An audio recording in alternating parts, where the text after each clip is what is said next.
She publicly humiliated me at a party, saying I wasn't alpha enough, so I simply stopped existing in her world. At our friend's wedding, she saw me with a woman who actually respects me and had a meltdown in the parking lot. Hey viewers, before we move on to the video, please make sure to subscribe to the channel and hit the like button if you want to see more stories like this. Thanks. The first crack appeared not with a scream, but with a sigh. It was 2 months before the party that would end everything, and I was helping our friend Dave set up for his grill out. Qley was draped over a patio chair, scrolling through her phone, her drink sweating onto the armrest. You know, for a guy who designs buildings, you're surprisingly bad at assembling a cheap charcoal grill, she said, not looking up from her screen. I glanced up from the confusing, multilingual instructions. It's the principle of the thing. The design is flawed. The design is fine. You're just overthinking it, like you do everything. She finally looked at me, offering a smile that didn't quite reach her eyes. It was a look I'd become familiar with, a thin veneer of affection over a layer of gentle disappointment. I got the grill going eventually. That was my role, the reliable one, the fixer. For 4 years, I'd been Qley's steady hand. When her car broke down, I was the one who arranged the tow and dealt with the mechanic. When she was stressed about work, I was the one who cooked her favorite meal and listened for hours. I built a stable, comfortable life for us, brick by brick, and I thought she was happy living in it. That afternoon, a guy named Jake arrived. He didn't so much enter the backyard as he occupied it. He pulled up in a motorcycle, the engine a loud, aggressive cough that silenced the casual chatter. He was all broad shoulders, loud laughter, and a practiced swagger. He clapped Dave on the back with a force that looked painful and immediately started holding cord around the cooler. I watched Qley watch him. Her posture straightened. The bored look on her face was replaced by a sharp, focused interest. Later, as I was bringing out a plate of burgers, I overheard her talking with her friend Sarah by the fence. I love how secure Alex is, Qley was saying, her voice a confidential murmur I wasn't supposed to hear. He's my rock. But sometimes I wish he had a little more of that dominant energy, you know? That fire. Jake seems like he just takes what he wants. Sarah laughed. A rock is great, honey, but sometimes you want a volcano. I stood there for a moment, the paper plate warm in my hand. A rock. Secure. The words should have been compliments, but in her mouth, they sounded like synonyms for dull. I finished my task, said my goodbyes, and when Qley decided she wanted to stay longer with the fun crowd, I just nodded and went home alone. The crack didn't widen that night, but I'd felt it. A hairline fracture in the foundation of us. The main event, the collapse, happened at Lisa's birthday party 2 months later. The air in her apartment was thick with body heat, and the bass of music I didn't recognize. I'd spent most of the night orbiting Qley, who was, as usual, orbiting Jake. He was telling a story about a business deal, his voice booming over the music. And I looked the guy dead in the eye and said, 50? Try 70, or I walk and take the Beijing contacts with me. He folded like a cheap suit. Jake took a long swallow of his beer, his eyes scanning his audience to make sure they were properly impressed. Qley was mesmerized. I came up beside her, handing her the fresh gin and tonic she'd asked for 20 minutes ago. She took it without looking at me, her eyes still locked on Jake. Thanks, babe. It was an automated response. You having fun? I asked. She murmured, not hearing me at all. Jake finished his story to a round of forced laughter from his captive audience. His eyes landed on Qley, then flicked to me with a smirk. Everything all right over here, champ? You look a little lost. I'm good, I said, my voice even. Just checking in. Qley finally turned to me, but her expression was sharp, embarrassed. He's fine, Jake. Alex is always fine. She said the word fine like it was a terminal diagnosis. The conversation ebbed and flowed around us. I tried to engage, to ask Jake about his business, but my questions, what exactly he did, what the business was called, were met with vague, grandiose answers about disruption and leveraging assets. Qley hung on every word. Then came the moment. The music dipped between songs, and Jake was holding forth on the importance of alpha energy in business. It's a jungle out there, he declared. You're either the predator or the prey. There's no in-between. Qley, emboldened by her third drink and a desperate need for his approval, decided to use me as a stepping stone. You know, Alex, she said, her voice suddenly loud and clear, cutting through the ambient noise. Several people nearby turned to look. Maybe you should take some notes from Jake. This is what real ambition looks like. This is what it means to actually go for it. A cold stillness settled over me. The world seemed to narrow to the space between her, me, and Jake. The party's noise faded into a dull roar. I kept my voice calm. I'm happy with my path, Qley. I like building things that last. She let out a sharp, mocking laugh. That's the problem. You're always happy with whatever. You never fight for anything. You never want more. She gestured at Jake, a sweeping, dramatic motion. You're just safe. A safe, comfortable, boring bet. I need a real man who knows what he wants and just takes it. The words hung in the air, toxic and final. Safe. Boring. She'd said the quiet part out loud, and she'd done it in front of everyone. I saw Lisa's hand fly to her mouth. Dave looked down at his shoes, ashamed for me. Jake smirked, putting a possessive arm around Qley's shoulders. Some guys are just born followers, babe. Can't teach that killer instinct. Everyone looked at me. They expected a scene. They expected me to yell, to plead, to get into a chest-thumping contest with Jake. That's what the script called for. I didn't follow the script. I looked directly at Qley. Her face was flushed, a mixture of triumph and nervous adrenaline. She had wanted a reaction. She wanted to provoke the fire she thought I lacked. I felt nothing. No anger, no pain. It was as if her words had surgically removed the part of me that cared. The love I felt for her simply evaporated, leaving behind a perfect, silent clarity. I nodded just once. My voice was quiet, but it carried in the stunned silence. I see.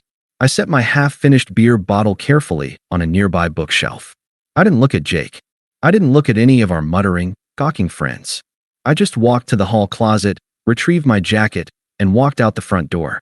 The last thing I heard was Qley's voice, confused and suddenly unsure, calling after me. Alex, where are you going? Don't be so dramatic. The door clicked shut behind me, cutting her off. The cool night air hit my face. I got into my car, started the engine, and drove away without a single glance in the rearview mirror. The rock she'd taken for granted had just rolled away for good. The silence in my apartment that night was a physical thing. It wasn't empty. It was full of a final, decisive clarity. I didn't rage. I didn't cry.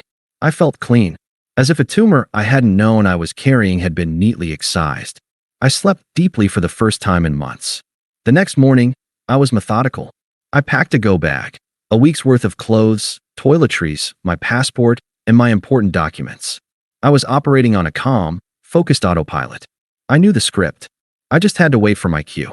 It came at 11:17 a.m. The lock in the front door turned, and Qley walked in. She looked tired, hungover, and armed with a defensive irritation. She found me in the living room, sitting in my armchair, drinking coffee. My go bag was by the door. Are you seriously still mad about last night? She began, dropping her purse on the counter with a thud. God, Alex, can't you take a joke? You were being so antisocial. I took a slow sip of coffee.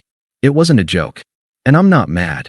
Then what's with the silent treatment and the dramatic exit?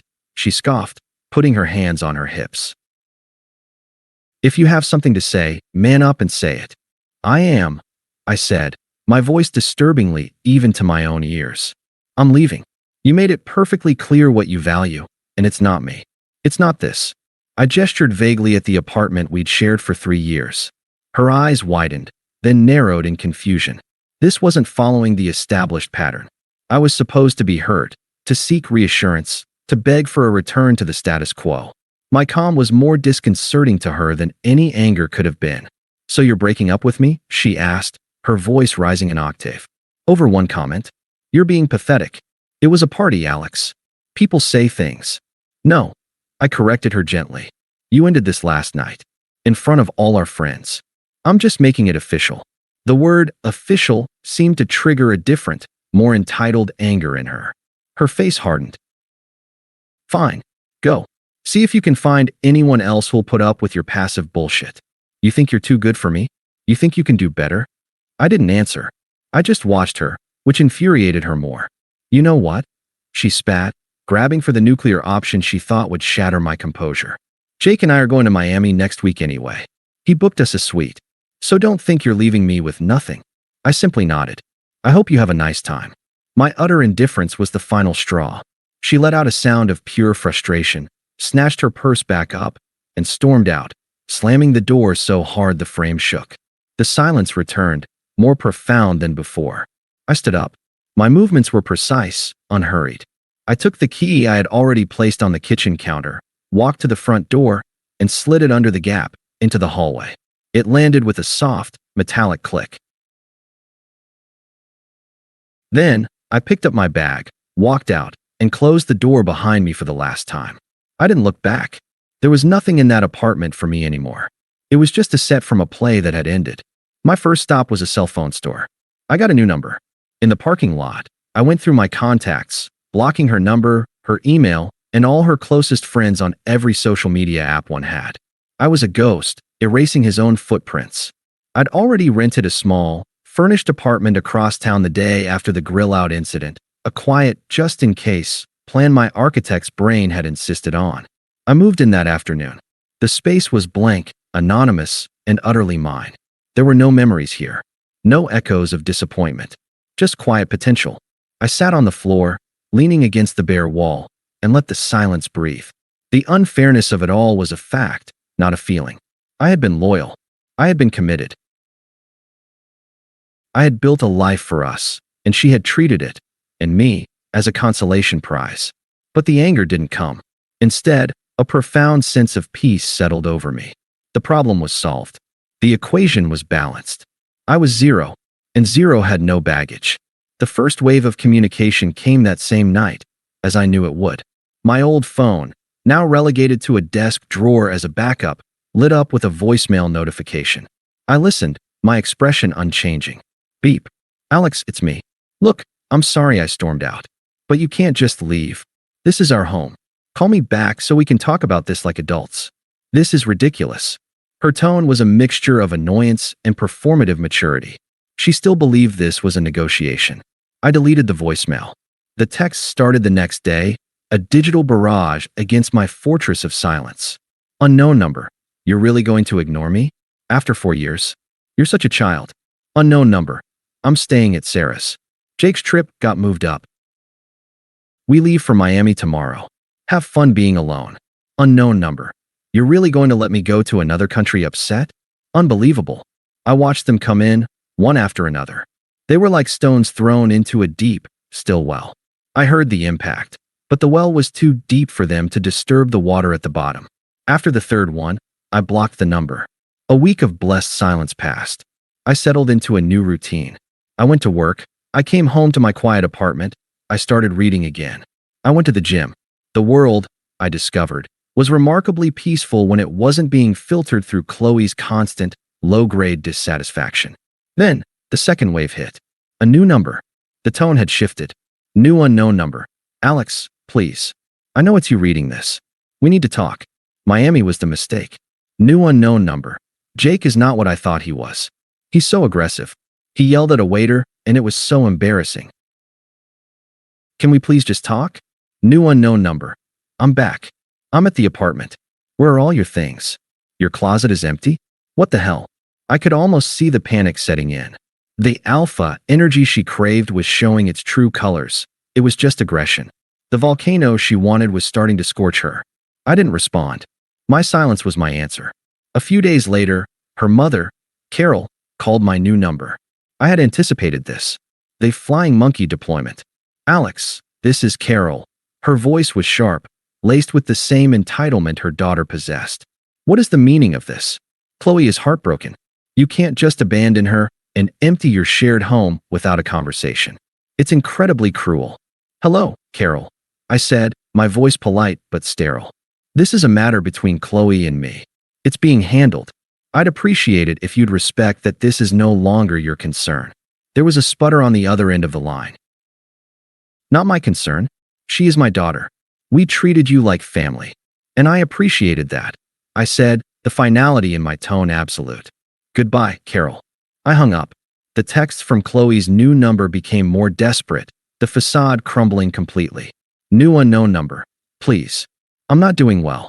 He scares me. I left him at the airport. I need you. New unknown number. I made a mistake. A huge mistake. I see everything clearly now. You were my rock. You were the best thing that ever happened to me. New unknown number. The rent is due. I can't afford this place on my own. You know that. Please, I'm begging you. The word begging should have stirred something in me. Pity, perhaps, or a sense of victory. It didn't. It just was. A statement of fact. Her consequences were arriving, and they were hers alone to manage. I didn't block this number immediately. I let the messages sit there, unread after the first glance. They were a weather report from a storm I had already evacuated. I was safe and dry and moving on.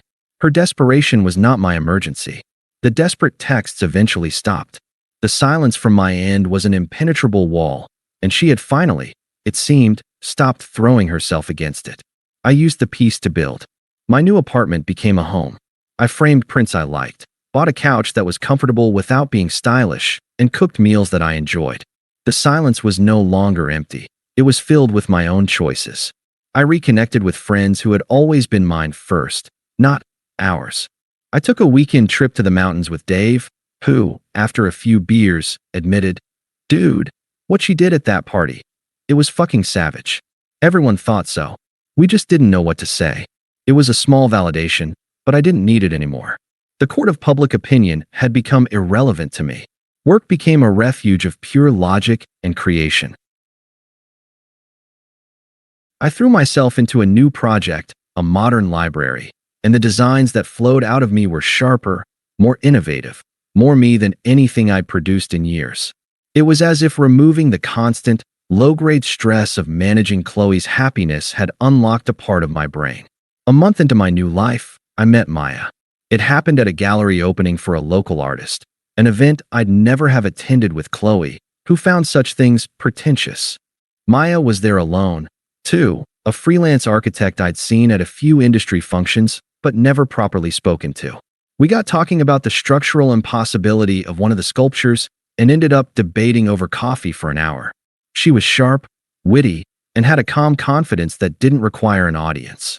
There was no performance. It was just conversation. Easy, mutual respect. We started seeing each other. It was slow, simple, and devoid of drama. She had her own life, her own passions, and she admired mine. We were two complete circles overlapping, not two broken pieces trying to fit together. It was during this period of quiet growth that the third and final wave of communication hit. It began not with a plea, but with a summons. An email to my work address, a channel she knew I couldn't block. From Qley Anderson. Subject, Lisa's wedding. Alex, I know you're getting this. I assume you received the physical invitation to Lisa and Ben's wedding. I'm going. It's important we talk there. We have too much to hash out, and you avoiding me is immature. We shared a life for 4 years. You owe me at least a conversation. Don't make this more difficult than it has to be. Qley, I read it once, then archived it. The entitlement was breathtaking. You owe me. The calculus of her world was forever one-sided. I had given 4 years of loyalty and support. She had given public humiliation and betrayal.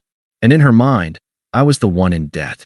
I had, in fact, received the invitation. I'd already RSVP'd days earlier. For one, with a +1. I'd asked Maya, and she'd agreed with a warm smile. The week before the wedding, the last, pathetic volley came.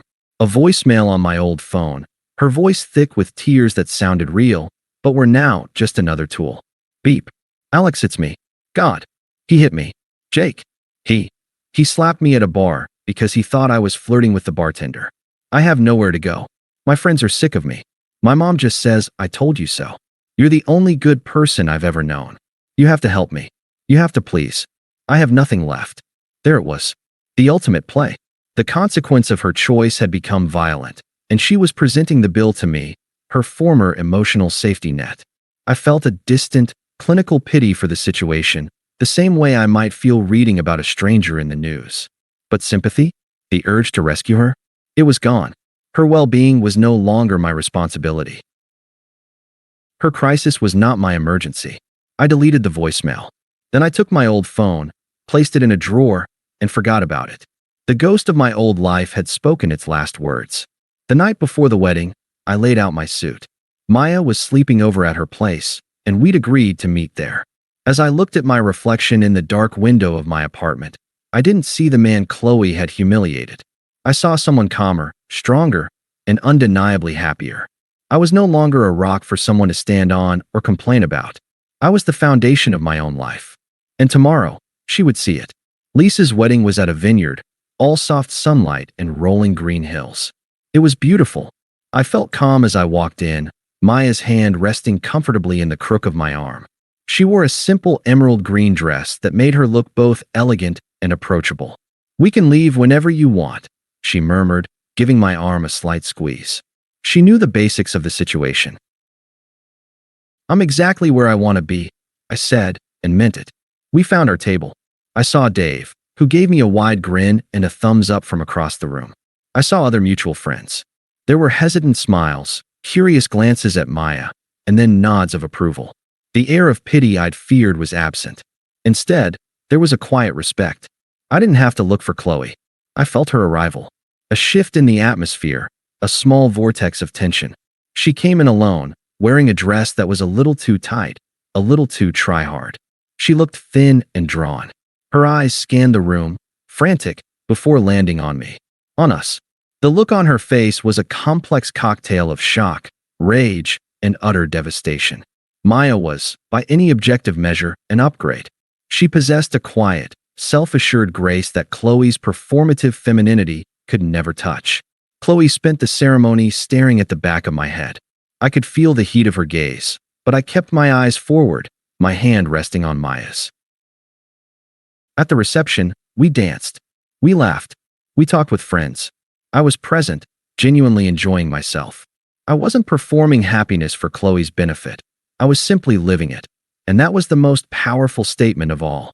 It was as the party was winding down that she made her move. I was getting our coats when I saw her hovering near the lobby entrance. "Alex," her voice was a fragile thing. "Can we talk? Please? Just for a minute."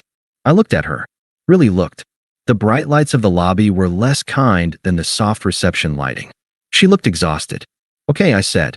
I led her not to a private corner, but to a quiet, well-lit alcove near the front doors, public, but not performative. She hugged herself, shivering despite the warm night. "Who was that?" she asked, her voice tight. "You're rebound." "That's Maya," I said, my tone neutral, factual. "My girlfriend." "You moved on fast," she accused, the fragility cracking to reveal the steel bitterness beneath. "I guess I meant nothing to you." "You meant everything," I said, and watched her flinch as if struck. "Until you showed me, very clearly, that I didn't." Her face crumpled. "I was stupid. That guy was a monster. You were right, okay? You were right about everything. He hit me." Her tears started then, real and messy. "You would never. God, you would never do that. I was so stupid. I'm sorry that happened to you," I said. The words were correct, but delivered with the detached tone of a doctor giving a prognosis. "No one deserves that." A flicker of hope lit in her wet eyes. "So? What now? Can we?" "I've learned, Alex. I've changed." "There is no we, Qley," I said, the finality like a stone door closing. "There hasn't been for months." "But you loved me," she cried, her voice rising. "You said you'd always be there for me." "I loved who I thought you were," I clarified. "The real you showed up at Dave's party and made everything very clear." I believed her. It was then that Maya approached, her timing impeccable. She didn't look at Qley, her focus entirely on me.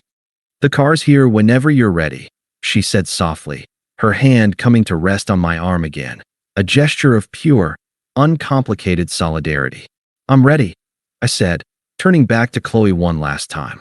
"I hope you find what you're looking for." Truly, it was the ultimate dismissal. Not angry, not vengeful, sincere. And that was what broke her completely. "You're really choosing her over me?" she shrieked, the sound echoing in the marble lobby. A few departing guests turned to stare. After everything we had, after 4 years, I looked at her, this woman who had once been the center of my universe, and felt nothing but a distant echo of a forgotten feeling. She was a stranger, yelling in a lobby. I shook my head, a faint, almost sad smile on my lips. "I'm not choosing her over you, Qley." I paused, letting the words hang in the air. "I'm choosing myself." For the first time in years, I'm choosing myself. I turned, and with Maya by my side, I walked out of the lobby into the cool, clear night. I didn't look back. I didn't hear the rest of her meltdown. I just closed the car door, the sound a perfect, full stop to the sentence of our relationship. As we drove away, I felt Maya's hand find mine. I looked over at her, at the peaceful, strong profile of the woman beside me, and then out at the city lights, bright and full of promise. The past was gone. The future was mine, and it had never looked brighter. Thanks for watching. Make sure to subscribe to the channel and hit the like button. What do you think about this story? Share it in the comments.